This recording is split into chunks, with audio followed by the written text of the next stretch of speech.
Does more information mean more learning? And what role do mistakes play in learning? Is social interaction a good thing for learning or a bad thing? Whatever the answers are, you're about to find out. Because in this interview, we're going to look at the link between your learning and your performance and understand why learning should not be easy with the great Professor Vincent Walsh. There you are. What do you mean, Vincent? It should not be easy. Learning should not be easy. How dare you? Well, it isn't. Why? Real learning isn't easy. Where to start with it? I spend. Let's think about where I spend my days at university teaching people, and I teach people quite seriously who've got more A levels now than I've got O levels, which means something's got easier over time. And I think what I see a lot, and I see it in sports academies and business places as well, that people have got used to the idea that getting a reward or passing an exam or demonstrating a skill is easy. But if you're going to learn anything deeply, if it's going to survive under pressure, if it's going to be something you can build on for years, then you've got to put the structure in place. And that's never easy. You have to be stretched whenever you're learning. If I can give you just one example, I'll do a comparison with the body. If you were trying to build some muscle, you would leave your body something to do overnight, some repairs to do, some nutrition to do, and that's how you build muscle. You build memories in a similar kind of way, and you build skills in a similar way. Your brain needs to be left with something to work on overnight, and that's important because it helps it to survive under pressure. It makes it more robust under variable conditions. So if you feel like I've got something now, that's it, I've nailed it, your brain kind of draws a line under it. If you think I've only got that to 75-80% correct and my time's up and it's frustrating, don't worry, that's actually a good thing, because it means that your brain, while you're asleep or while you're doing other things, will be working on it, doing things like, well, I've got this piece of information X, where can I put it? Because it's not complete. And you'll find that it dovetails with all the other things that you know that are similar. So that's why learning shouldn't be easy, because it's something that your brain is doing. The more you give your brain to do, the better it will do it. There's something springing to mind. I mean, think about the hardest things you've ever learned. I mean, what's the hardest thing that you've ever learned in life? So that's another thing. Real learners have never finished, So I can do science, I can do maths, I can play a trumpet, but I'm learning new maths. I'm trying to learn some new science. I'm trying to learn some. So I never think I've nailed that. I've got it. I'm always going back to my fundamentals, practice my scales every day. Go back to fundamental books of biology or physics and learn them all over again. I would say that the hardest thing I've ever done in one sense is learn to play the trumpet, take the trumpet up in my 40s. Why was it so hard? Yeah. It was hard because I decided to do it properly. Instead of thinking, I hope I can get better at this just by turning up, I actually walked the walk that I'm talking today. I structured my learning. I do it every day. I vary the learning. I have a program for the learning. And it's very frustrating. I used to come out when I started playing, I was 43. And I remember one day I came out of my trumpet teacher's house and I was in tears. And I was in tears because I'd been trying to play my C scale or something like that, or some exercise. And his 5-year-old son was sat on the toilet in the next room playing my exercises on his mini trumpet without making any effort. So it was challenging in that sense, because I had to kind of go right back to the bottom of the ladder and work my way up. And also, there's nowhere you can hide in music. You've got either you get it right or the trumpet will let you know that you've got it. It's a performance, isn't it? I mean, everyone can hear the performance afterwards. Exactly. And we all know that in some situations, committee situations, projects with lots of people involved, there's somewhere you can hide, and there's somewhere you can say, yeah, somebody, I'm waiting for this to happen. Somebody else should have done that. With something like the trumpet, it's you. There's nowhere to hide. irrespective of trumpet, it really doesn't matter, does it? I mean, one of the first things you said there is, you know why it was hard? Because I decided to do it properly. Yeah. So is doing it properly, have you got to prepare yourself for some challenges ahead? Have you got to prepare yourself for some pain? Well, or sometimes to make it easier. So learning itself should be hard because the brain's got to keep working on things. But actually, if you can learn to trust a process and not the outcome, then that might make it, in a sense, psychologically easier. So if one thing I've been teaching my students recently, that because I'm sure some people listening now have done exactly this. They've been to school or university, they've done nothing for 6 or 7 months of the year, and then they've pulled a few all-nighters and got A-star grades. And that's unsustainable, as everybody realizes as they grow up. It's about turning up and doing something every day. And I've been trying to get my students to realize that if they did 15 minutes of maths a day, and 15 minutes of biology, and 15 minutes of physics, and 15 minutes of something else, by the end of the week, they've done 2.25 hours of lots of different subjects. And they don't feel as if they're learning. But one of my favorite things to say to students and anyone else is your feelings are really irrelevant. And there's a lot of evidence that the better you feel about a learning schedule, the better you feel that you've done, actually, the less you learn. There's absolutely no correlation between feelings of satisfaction and long-term learning. I give you one example. It's actually from maths, but it applies to everything else. But if you teach kids the volume of a cube, volume of a rectangle, volume of a sphere, volume of a cone, and you teach them one at a time and say, right, we've done that, we'll move on to the next one, done that, move on to the next one, they feel as if they've learned something. If you take another group of kids and you say, right, we're going to jumble them all up today, we'll do a bit of the cube and a bit of the sphere, they feel more confused. They're unhappier with their learning. But what you're doing with those kids is you're saying, hey, there's some unfinished cubey stuff here, and it's about volumes. There's some unfinished sphere-y stuff here, and your brain starts putting them together. If you test those kids 6 months later, the kids who did them one at a time actually go in feeling more confident, and the kids who did them all jumbled up go in feeling less confident. The kids who did them all jumbled up way outperform the kids who did it one at a time. So feelings of security when we're learning are absolutely meaningless. The only function they serve is to motivate us to do more. Is that the incompleteness, completeness that you refer to? No, completeness and incomplete. So I'll do incompleteness because it's in a sense more of the same. But we do like to feel. I'm practicing some stuff at the moment for a band that I'm playing with, and we're rehearsing. And what I could do is fix on this one piece that's a bit challenging for me, and just keep working at it, and then move on to the next one if I do that. But if I spend 15, 20, 30 minutes on that one piece and leave it before I've got it, leave it while I'm still frustrated with it, that's actually better. It's better to stop when a process is incomplete, and let the brain work on it overnight. And then I'll do something else, another piece, which is also trumpety and musically. So is that why this phrase comes from? I'll sleep on it. I mean, that could come from lots of places, sleeping on decisions, sleeping on emotional events.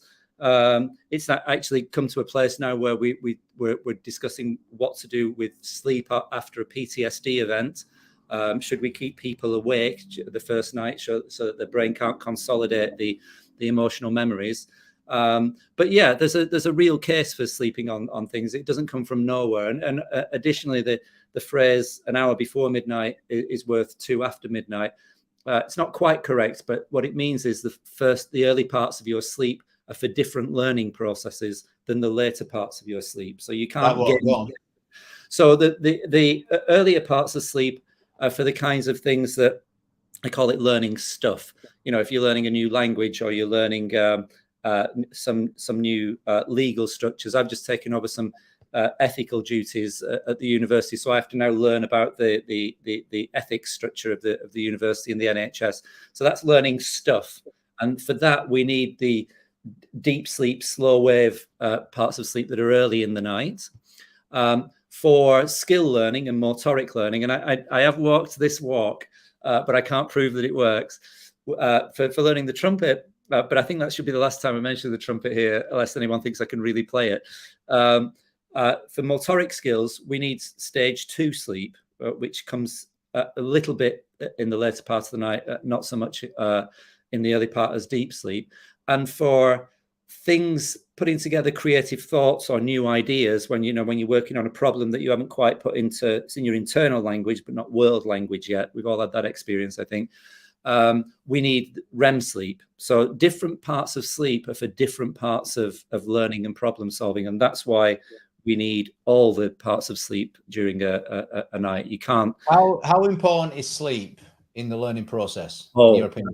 So I don't want to hijack this and only talk about sleep, but my mantra is, if you're not sleeping properly, you're not doing anything properly.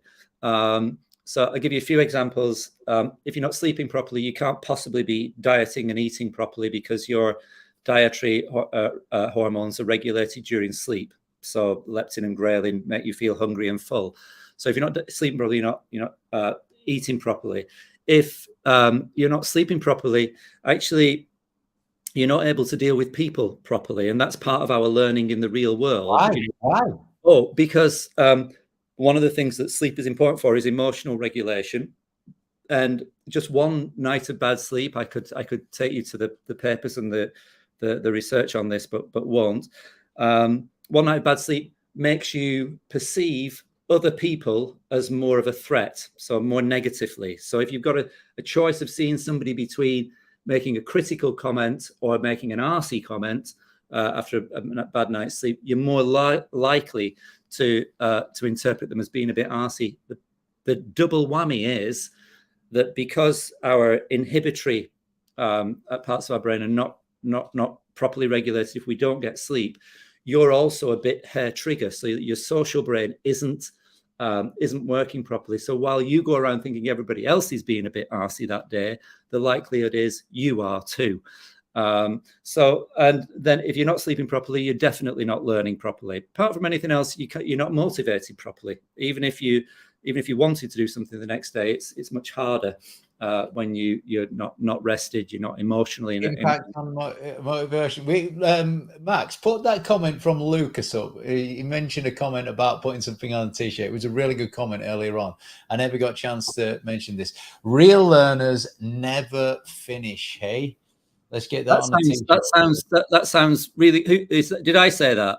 Or did you said else? that? Yeah. Oh, that's probably why I agree with it. Yeah. I think he was re-quoting you back. Right.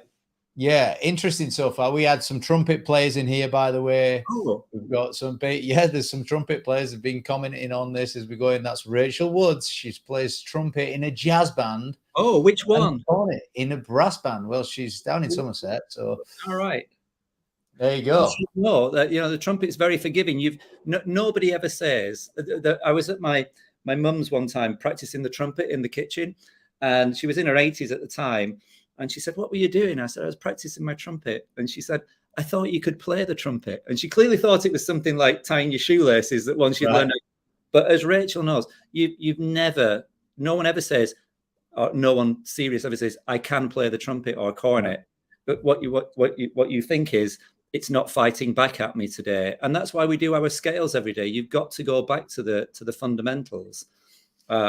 I sent you earlier on a picture of Pablo Casals, because it's one of my favorite learning stories, which is that he rediscovered the Bach cello suites and he made them famous. And he was world-renowned cellist. And an interviewer went to his studio, and he had to wait outside for him, and he heard him practicing his scales, just his basic scales. And in the interview, he said, "So, Maestro, why were you practicing your scales?" And this 80-year-old kind of world champ cellist said, I think I can iron a few things out and get better at them. And that's what really serious learners are always doing. They never think they've made it. They're always looking at working on the thing that they can't quite do, or in a more positive sense, working on the things that they want to get better at. I wonder if that's what real learning is, that continuous application, that continuous desire to improve. Is that what real learning is, or where it comes from? I mean, it's a bit of a value judgment to say that it is, but I'll speak as a man, not a scientist, in the first part of this answer, which is that if anything is really worthwhile and you're engaged in it, then it must be something that you can carry on getting better at for the rest of your life, you know. And if not getting better physically and technically at it, getting better at your understanding at it and helping other people to get better at it. So for me, it's endless learning is really, really, you know, part of the joy of it.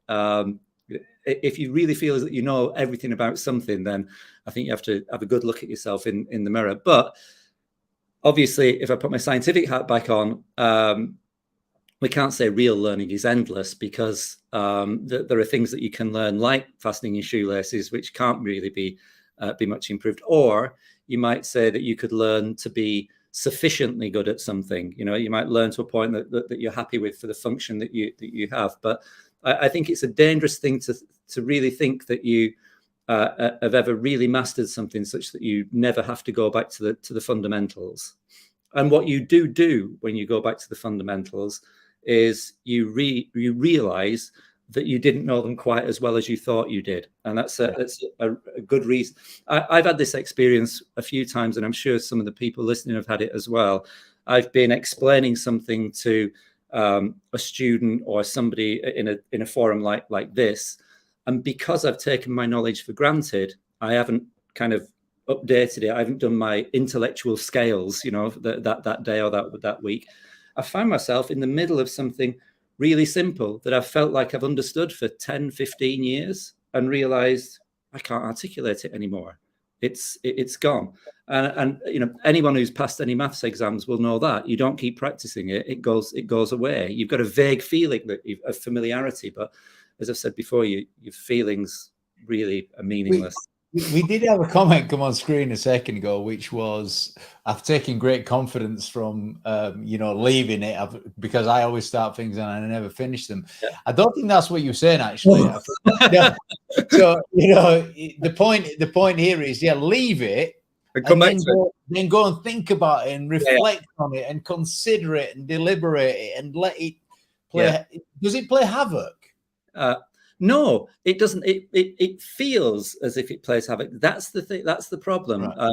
You know, sometimes when people are showing you things, I can't think of an example, but sometimes people are showing you things and they want you to understand it, and you just want to know how to do it and then get out of there.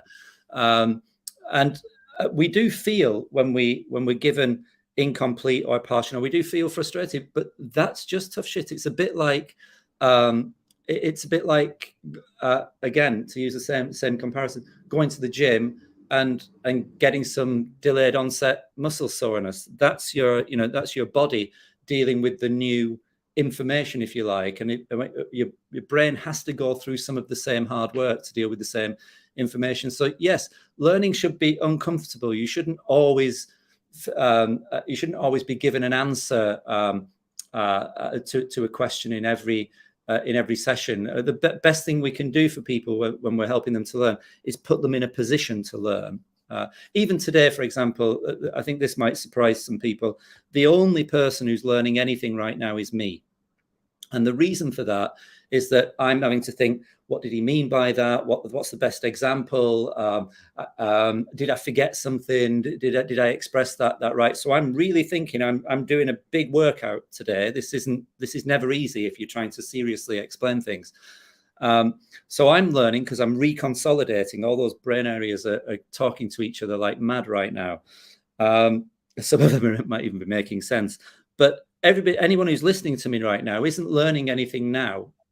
This is the equivalent of you being at the gym, and when you're sleeping or when you're talking about something else, or when you're zoning out, your brain's putting all this information together. So I'm putting you in a position to learn.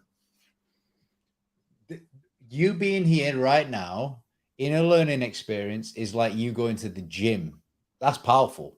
Yeah. You know, so you listen to a book, you walk around, No, you listen. never listen to a book. Come on, mate. No. You're ruining my life right now. How dare you, Vincent? You know, the only way to deal with a book is to read it with a pen in your hand. That's the only, not to be, you know, stirring the bolognese sauce while you're pretending to listen to a really clever book.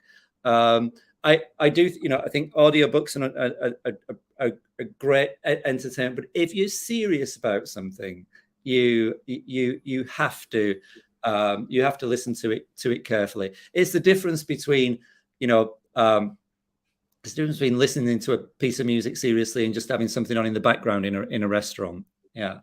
So yeah, books are still for reading, in my view, not for listening to. Well, you know what we just got there though. Learning is a commitment. You got to commit to it. So you find out what you need to learn. Even if you listen to something on audio, it grabs your attention. You've connected a few dots. Go buy the book. Get some time. Get the pen and paper out. I've heard this one as well. See what you think about this. So read the book, make your notes, and then go and share it with someone. Yeah, definitely. That's actually why I do these things. I don't do it for you, and I don't do it for other people who's listening.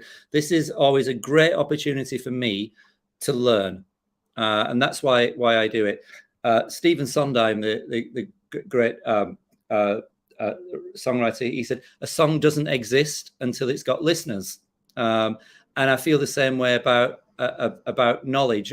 I might read something, but my view is I don't really understand it until I can articulate it and talk to people. And also, I tell my students to do exactly that. After you've had a tutorial or a lecture with me, go and talk about it. And I even do this. I pretend to have an audience. Here's if people remember only one thing from this, it would be this. I used to write all my scientific papers or any other papers, you know, sit at the desk and write like everybody else, type them. And then I broke my back a few years ago and I couldn't sit down and type anymore. So I had to dictate things. And what I realized was that it takes 27 milliseconds to get from the motor cortex here to the typing hand here. And it takes 14 to get from the motor to the tongue. So your tongue is twice as fast as your fingers. And how many times have you sat in front of a keyboard and lost the thought when it gets to your elbow, you know, on the way from your brain to your fingertips? Oh God, yeah. If you think about the fluidity with which we're speaking now, it's hundreds of words. So one of the things that I do and I do walk this walk when I'm trying to learn something new is I put my word on dictate.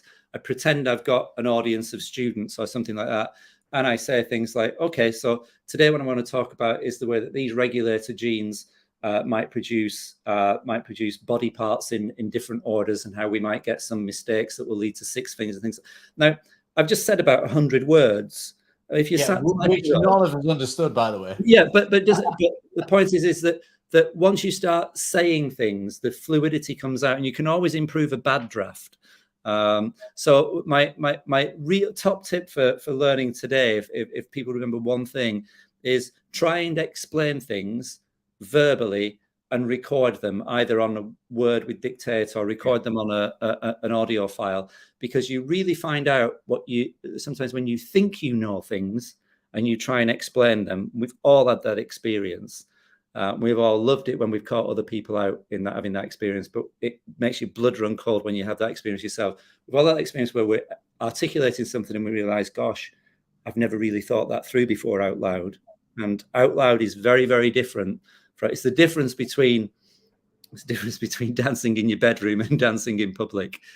There's a big, you're great at one of them. What's that? What's this? Fair point about note taking whilst listening, but you can rewind and store more easily than paperbacks. Yes, you can store loads more books that you don't know about because you haven't read them. But no, sorry, I don't mean that audiobooks are heinous or a waste of time, but if we're talking about serious methods of study, then they're a very poor second to really reading. Yeah. Well, you end up rereading the stuff that's really important. Sometimes you read a book twice. I've got books that I read once a year, every single year, to just get that kick from it again, to get that focus on it again. Which one? What would be a top book that you read every year? Think and Grow Rich once a year by Napoleon Hill, 1937, and another one, How to Win Friends and Influence People by Dale Carnegie. All right, I remember that. Yeah. So some of the originals. I've got some other books that I repeat, not necessarily every year, but I've got some other books in business that I repeat. I'm the same. But I bet every time you go back to those books, there's something that you think, I thought I knew that, or I've never thought of it that way before. And that's another, that's about that mantra that learning is never done. When you bring all your new knowledge to an old book, you read it as a different person. So you're going to get different things out of it.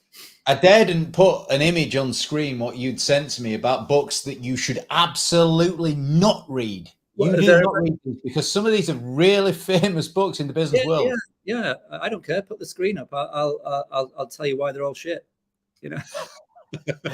Let me grab it. I mean, do we dare do this, folks? What do you reckon? Get it in the comment box. What do you reckon? Do I share the screen? Do I not? You can vote on this, folks. Do not read these books under any circumstances. Well, let's see what actually, you can read them, but let's. There is an important point to be made about them. Which is, well, are you ready? I'm ready to put it on screen. I'm waiting for a couple of answers. Marsh Hodgkinson's first, and he's saying, "Yes, get him on screen." The important thing is that they invite you to think that there's a shortcut or there's an easier way of doing things, but actually. That's never ever going to work. There are never 3 keys to being a millionaire. There's never one rule to being fluent in a language and being able to be a spy in 3 months. Everything that if anybody, we've all got our different types of expertise. So if someone came to me and said, I've read this book on how to be a neuroscientist in 3 months, I think, well, that's, I've just wasted 30 years. Then I should have got a move on.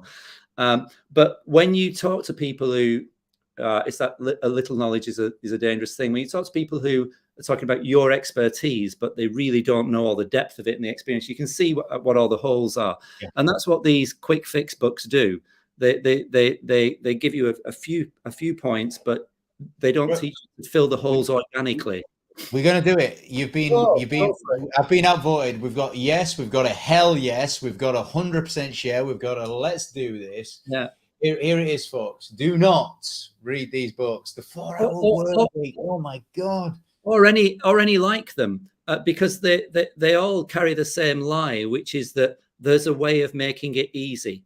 And let's whether it be music, whether it be sport, whether it be science, whether it be business, whether it be history, whatever it is you want to learn about, if you're really serious about learning about it, you want to do the fundamentals, and it's the process of those fundamentals that excites you and makes you want to learn more. And a lot of your expert knowledge, any of you who've got expert knowledge, it can't actually be put into a book in that way. It's really difficult to capture expert knowledge. So I think they're what I call lazy books. They're offering shortcuts, and they're the first cousins of the brain training games, which we were all mad about 10 years ago. Or if I do this memory exercise on my phone, my memory will be better. Well, no, it won't, is the first thing. But let's imagine that even if that were true, then even if your memory were better, you'd still have to do something with it, like read books and learn things and develop new skills. So I think shortcuts are always a good indicator of someone who's not serious about learning, or, to be fair and a bit less judgmental, but just a bit, people who don't know how to get into a subject.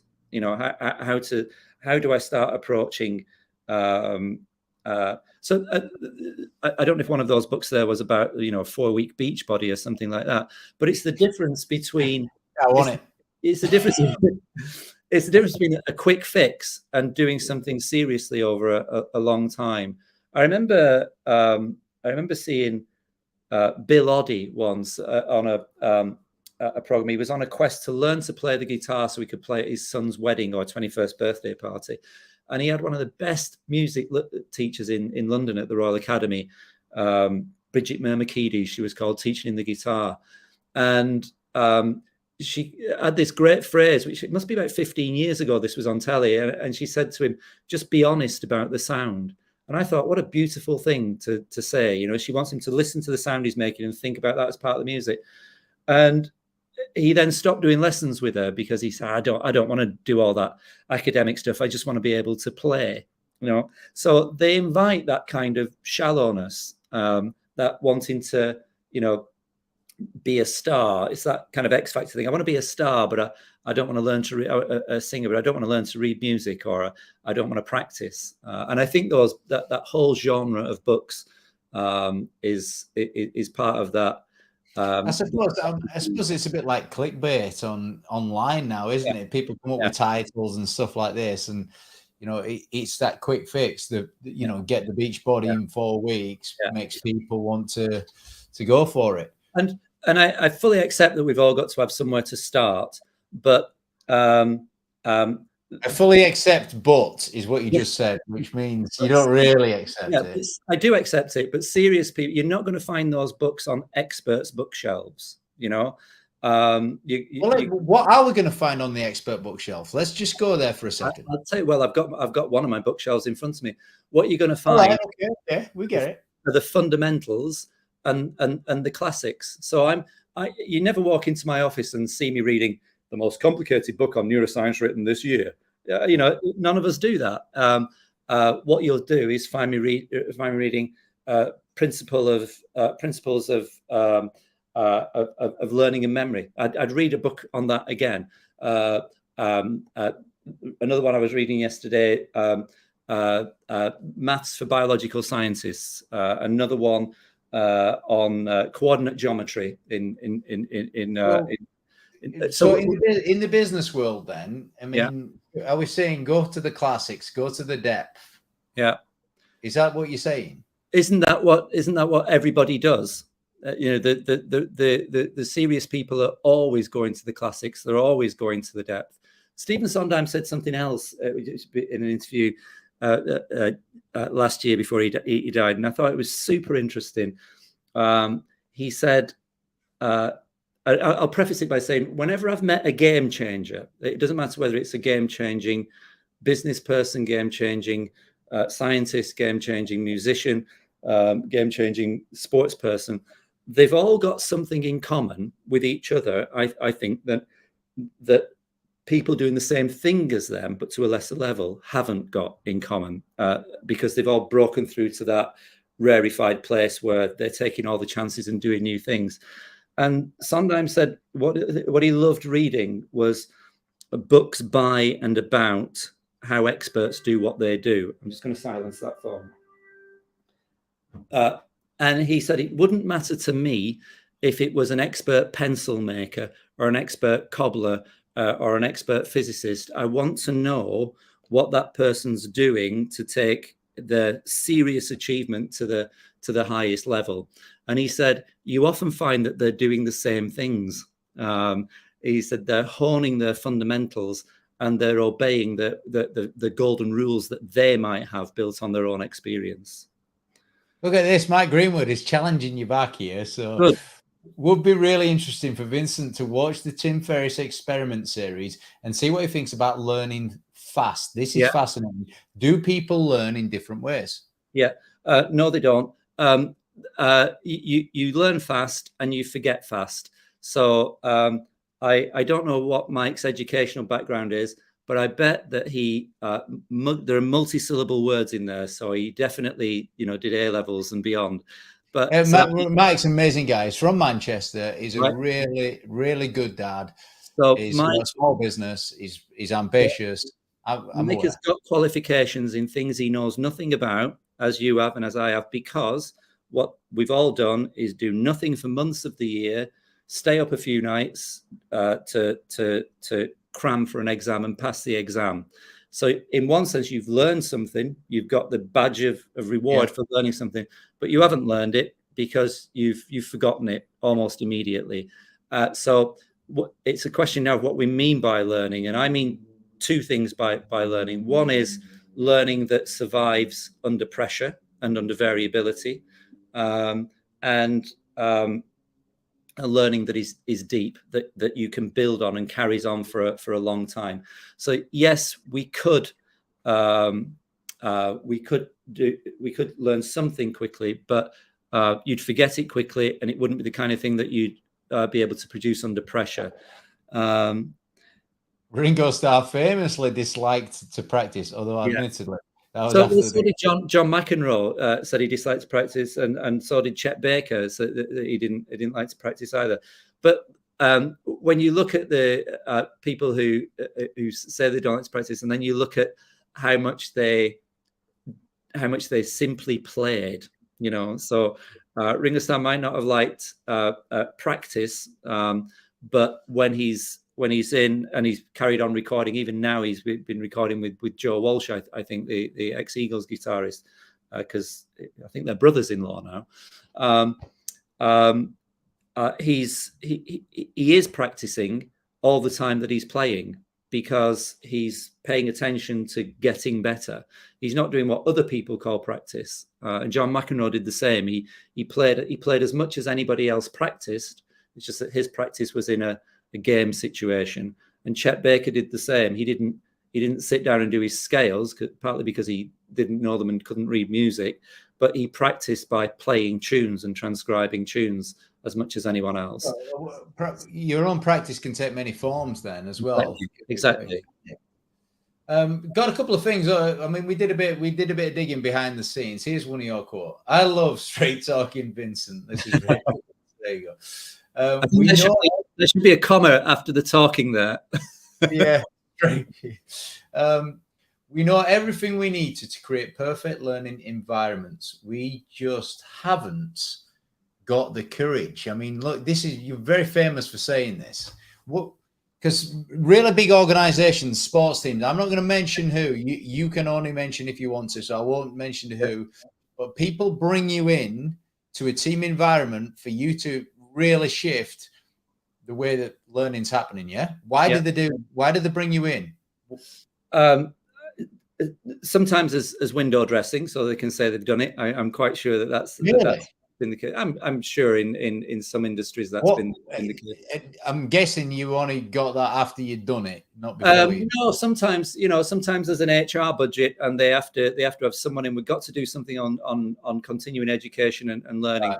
Let's have somebody, and they go through the motions so that they don't learn. All right, let's go the other way. Let's go with the big guns, because you've worked with some really high profile. Yeah, in all spheres, sports and business and music as well.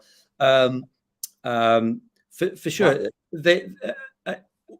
when I get brought in and it's successful and I enjoy it, which I think is part of it, is necessary for it to be successful, and I'm engaged. They want to ask a question, and they want to ask the question they always want to ask is, can we get better at learning? And the answer is always yes. And the really serious ones will say, well, what do we have to do? And let's revisit the fundamentals. And I call them the scales after like the Pablo Casals example. What are your learning scales? And I was talking to a student a few weeks ago. She's doing English literature at university. And I said, that's great. I literature is really fun and important, and we should do it. But given that you've got to leave university next year and get a job, what skills? And I wasn't being an arse. I was just trying to have a conversation with this interesting, smart young person. What skills will you have that anybody would want in the 21st century world? And I think it's so much tougher for my students than it ever was for me. And she said, well, I'm learning to think critically. And I thought, that's nice. So how do you do that? I said, what are your principles of thinking critically? And she had no idea. It was just I I'm thinking about things, so I must be doing it critically. And I asked her, and I ask all my students, what are your thinking scales? How do you approach a problem? So if you ask me, I always know that I look at population statistics, I look at generalizability, I look for outliers, I look for theoretical examples and practical. So I know what my kind of rubric of thinking is when I'm presented with a problem. And what serious people do when they bring me into the kind of environments to help them with learning is ask me to revisit the fundamentals. How do we go about learning? How do we deal with variability? How do we deal with learning to perform under pressure? How do we deal with learning in groups? How do we deal with learning and motivating people? And there are a set of fundamentals, a bit like the one that I told you for learning the volumes of geometric solids. And one of them is spacing and interleaving. Don't do one thing and then move on to the next, and move on to the next, and then move on to the next. And that's a powerful principle. So they want to know the fundamentals. And if you're serious about anything, then I think that's what you do want to know, the scales that you build your discipline on. Do you instill discipline and encourage courage, or instill courage? Do you do that when you go in? I can't instill it, and sometimes because I'm enjoying myself so much, it might not look as if I'm being very disciplined, Hey, but that means you're not learning then, because you're enjoying it too much, and learning should not be fun. I'm enjoying the process. I like the suffering. I say I used to climb, and I train for climbing almost every day, and I've realized that it's just the grind that I like, and I feel it's the same with intellectual things as well. It's just the grind and getting in and learning new things. What does it take to learn to enjoy the pain? Yeah. What does it take to learn to enjoy the pain? Trust in the process. How many people do you know who would like to, lose weight, be a bit fitter, speak another language, play a musical instrument, but they don't want to make an ugly noise, feel a bit of a fool, get things wrong in front of... I think it's more than learning to enjoy the process, I think there's more to it than that. Enjoying pain, I think there's big compelling reason to do it. I think there's more ingredients as well. Like what? I'm just thinking as I'm going here, because like we're in sport early on, there was one guy, his name was Steve Butler, and he kind of drilled that in people. You got to learn to enjoy the pain. Yeah. And so I think then I was looking at people that are enjoying the pain, and there's a bit of an ego to it at the time. The proud in front of other people. I mean, I think there's a sense of self-pride that goes on in the moments when you're feeling the pain and you want to stop, but you're saying the real learning's happening now.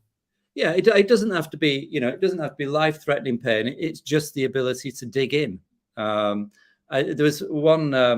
like in a business, to make another phone call, to do something else. Yeah.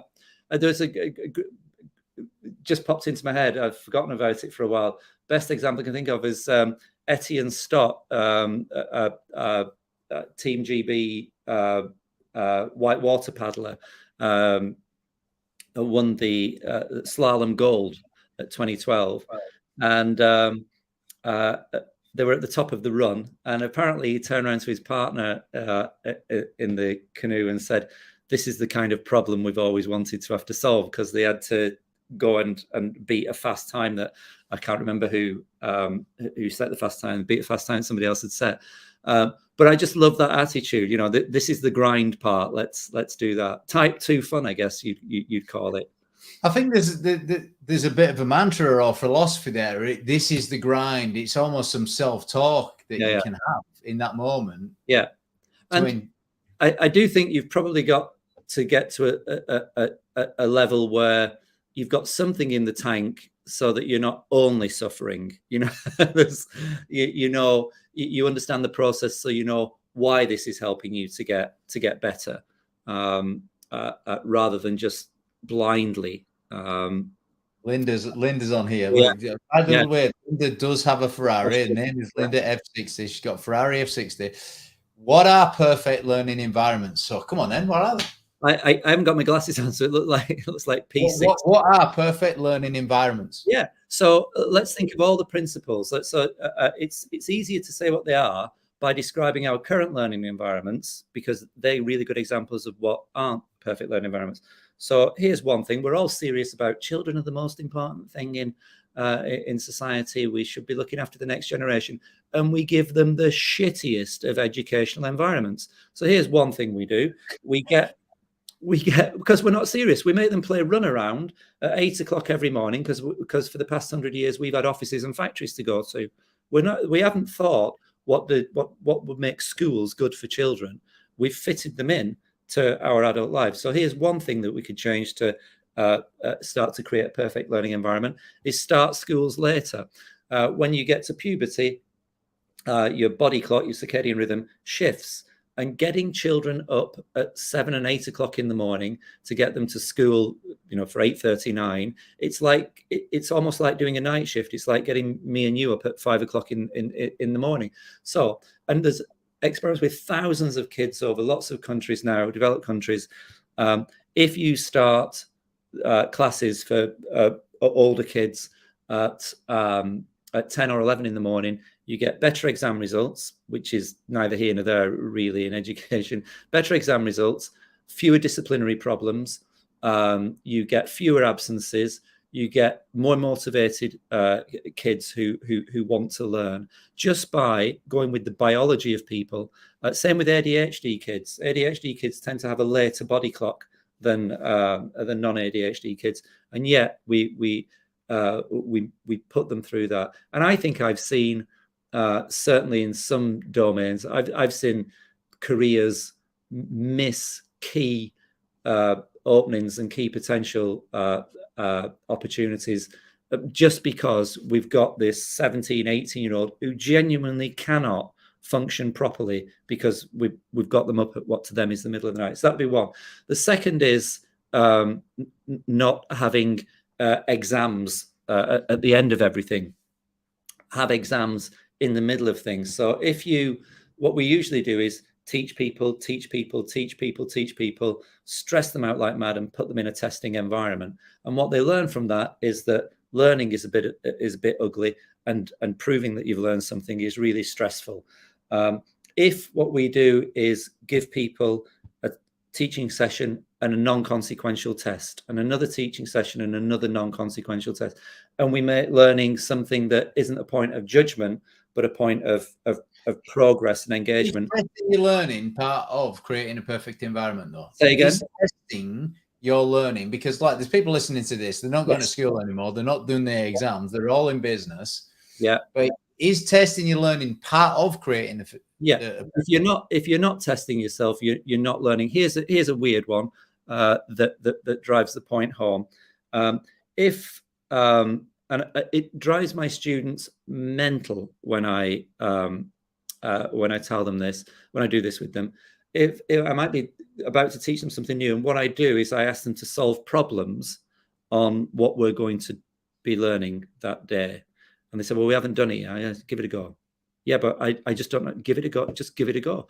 And what it does, it's a bit like a warm up. It activates all the parts of your brain. Well, there's something similar about that we've done before. There's something similar, but I feel a bit of a fool trying to come up with an answer. And again, if there's one thing we know in psychology, it's how to create these learning environments. Testing people before they even learn something makes the subsequent learning on that better. The other thing I would do is I'd stop, and I wish we'd do this at universities now, stop having first class degrees, 2-1 degrees, 2-2 degrees, because what it does is make people concerned about how other people assess their learning, not about what they're learning. If we had degrees where you passed or failed, and then we'd say took the top 10% of those people and gave them an extra star or an extra mark, then we know that everybody's passed, but these are the top 10% of people who deserve some extra credit. And that takes a lot of the pressure off of learning to a certain level or in a what certain benefit does that have, though? What benefit does it have? lots of benefits. What motivation benefit number one is it puts the emphasis on learning for learning's sake, not learning to pass an exam. That's one of the things that it does. And we all know the anxiety. I'm sure some people listening have got kids. The anxiety that if you don't remember it, that your kids are now experiencing for exams. So it motivates the learning much better. It teaches people that learning is a continual process. It doesn't end when you pass the exam. I've got to tell you this story. One of the things that made me take up playing the trumpet, I was teaching in Oxford, and just about every kid I was teaching had grade 8 music of some instrument or other. And I love music. I spend my whole disposable income going to concerts and shows, and I practice every day. And I've got all these kids who seem to me, unknowingly, that I might have thought they were talented, but all it is that they've got grade 8 on an instrument.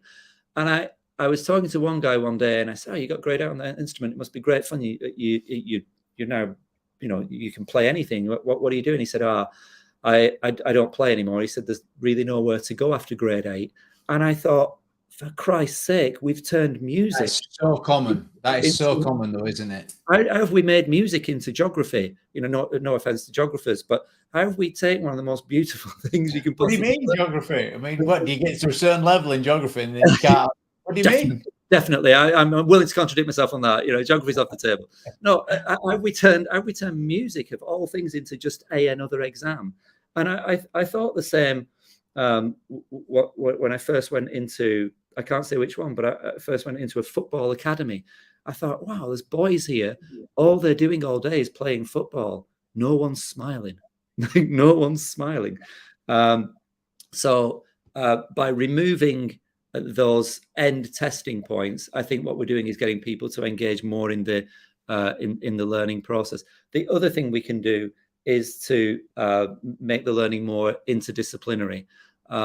So yes, it might be that what a lot of people do is spend most of their adult lives becoming more of what they told they were when they were 12. You're no good at maths. Well, I'll spend the rest of my life avoiding maths then. You're no good at music. Well, I'll spend the rest of my life not being good at music then.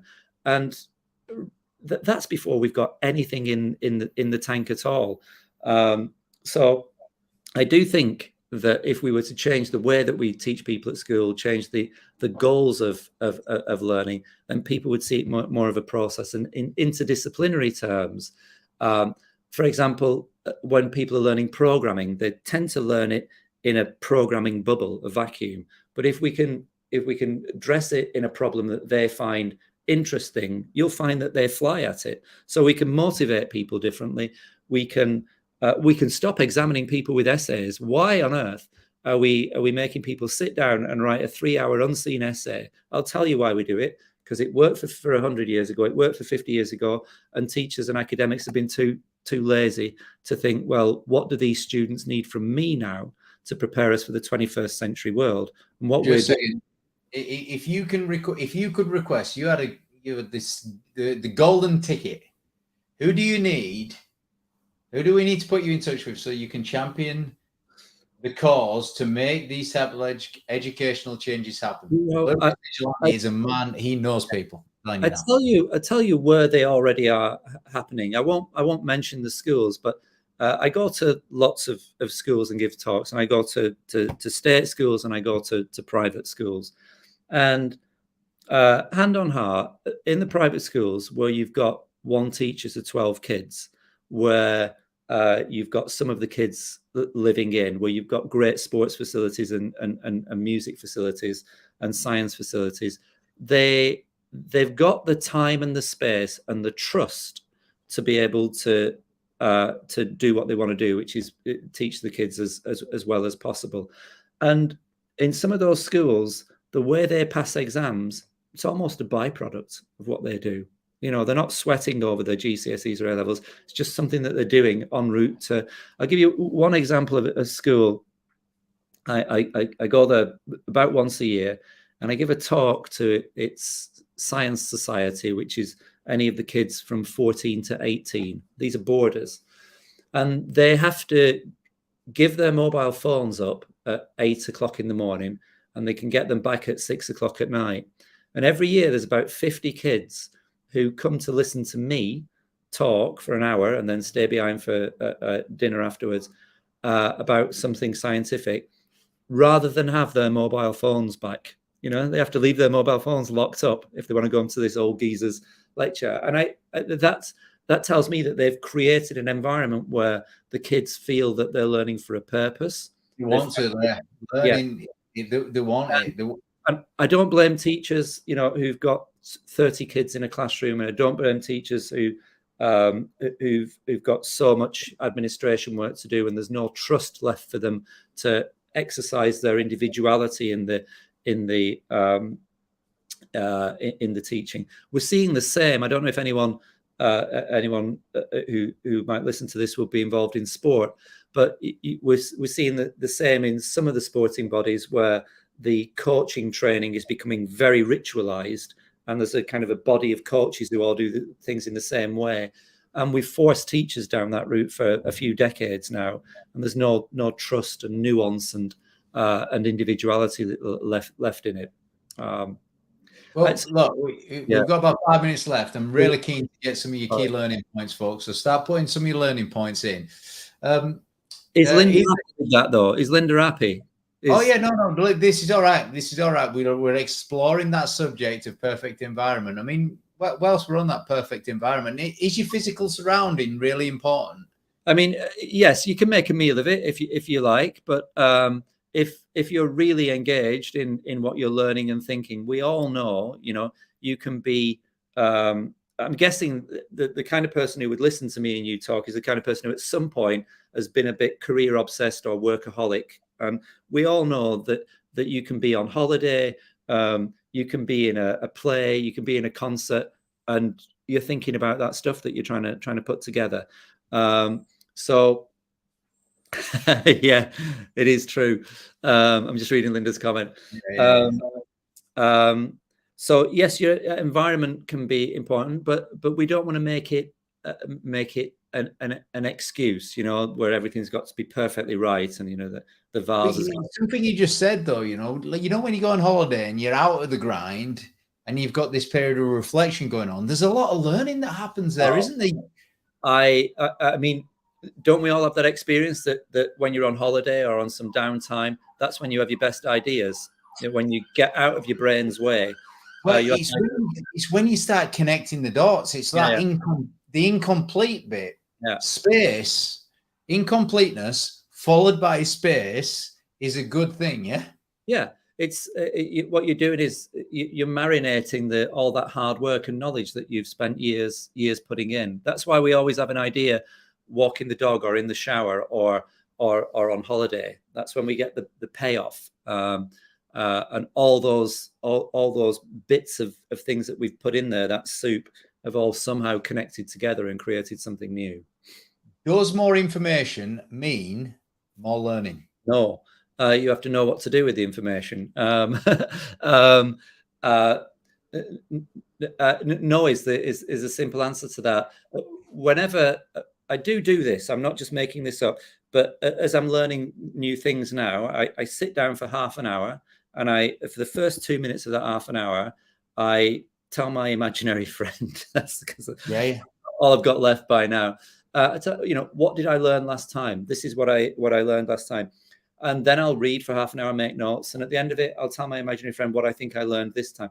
The getting it out is really, really much more. By the way, that is also in Think and Grow Rich. Right. So 1937, Napoleon Hill wrote the book Think and Grow Rich. And he says, you consult the invisible counsel, your imaginary friend. The fundamentals don't change. And let's be honest, you don't really understand something unless you can help somebody else to understand it. One of the most successful learning interventions I did was at a football academy, actually, and there was a bunch of guys there who just reached that critical mass where there was enough kind of adolescent testosterone to make everything difficult. So how do we get them to learn? And my intervention was to say, well, one of the best ways to get people to learn is to get people to teach. So I had a bunch of teenage boys run coaching sessions for a local girls team. I mean, if you've ever seen a bunch of adolescent boys put their best behavior and professionalism on and start thinking about everything they ever knew about football, but they had to do what I'm doing now, which is think about what I know, think about what's useful for these people, think about the clearest way of trying to articulate it. And by putting them in a teaching position, they learned more in that day about themselves and about what they thought that they knew. Because you know what it's like when a child asks you a question. Sometimes you think, really, I didn't know it as well as I thought. I've just always taken it for granted. So putting people in teaching positions is another part of creating those perfect learning environments. Well, look, let's go back to this one. This is one of my favorites from today. Real learners never finished. So what about you? What's been your favorite part? What's been the biggest thing you've learned today? You're not asking me, are you? I am, yeah. I'm asking you. Absolutely. We share the same name. I'm James Vincent. You're Vincent. I might need time to reflect on that. But in all seriousness, every time I do something like this, I'm always thinking, "No, that's not the right way to say it." And I'm aware of things right now that I've not said in a way I would have wanted to say them, or have revealed to me that perhaps I over egg them at the cost of other things. So I've like I said, I'll be the only person learning anything today during this session. I'm just putting other people in a position to learn. But that's what I always learn. In a sense, this is like game day for me, or performance, concert performance for me. I learn from what I've done. So if we did this again, I'm quite sure I'd have different emphasis on things. Something really big personally for me that I can really help other people with as well is that getting 75% of the way there or 85% of the way there. And you said stopping, but most of the time you have to stop because you don't know. You don't know how to get to 100%. So it's a natural thing to get there. It's like, now give some space. Yeah. And work it out, reflect back, come back tomorrow or in next week. I would love you to do it again, Richard Woods. Look, on behalf of everybody here, thank you very much. We have enjoyed ourselves. It's time for a great weekend, folks. Enjoy putting this learning into more learning for you. Thank you very much. I'll certainly be doing it at my side. See you again next week. Thank you. That flew by. I enjoyed that. Thanks a lot.